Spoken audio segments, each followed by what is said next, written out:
আসসালামু আলাইকুম সুপ্রিয় দর্শক।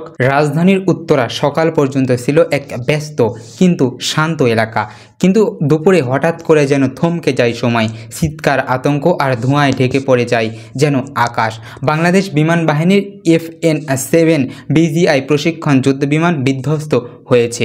দিনটা ছিল সোমবার, সময় দুপুর প্রায় 1টা 6 মিনিট। বিমানটি উড্ডয়ন করেছিল নিয়মিত প্রশিক্ষণের উদ্দেশ্যে, কিন্তু অল্প সময়ের মধ্যেই ঘটে যায় এক অপ্রত্যাশিত বিপর্যয়।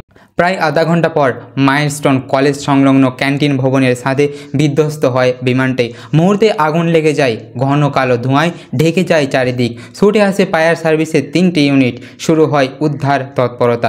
নিয়ন্ত্রণ কক্ষ থেকে জানানো হয় দুপুর 1টা 18 মিনিটে তারা সংবাদ পান এবং তাৎক্ষণিকভাবে ঘটনাস্থলে পৌঁছে যান।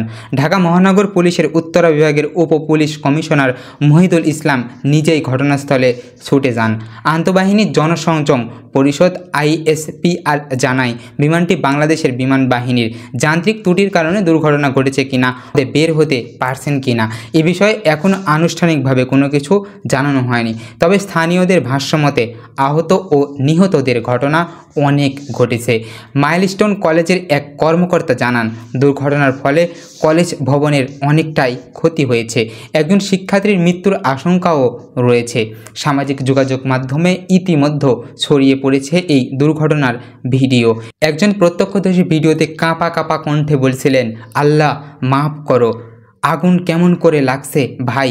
আরেকজন বলছিলেন, সেই জোরে সাউন্ড হইছে, প্লেন থেকে কিছু পড়ছে, এরকমই মনে হইতেছিল। প্রিয় দর্শক, এই ঘটনা শুধু একটি দুর্ঘটনা নয়, এটি আমাদের প্রতিরক্ষা ব্যবস্থার নিরাপত্তা এবং প্রস্তুতির দিকটিও সামনে নিয়ে আসে। একটি জনবহুল এলাকার উপর দিয়ে প্রশিক্ষণ বিমান ওড়ানো কতটা নিরাপদ, সেই প্রশ্ন এখন জনমনে। আমরা এখনও অপেক্ষা করছি পাইলটের খবর, আহতদের অবস্থা, দুর্ঘটনার প্রকৃত কারণ জানতে।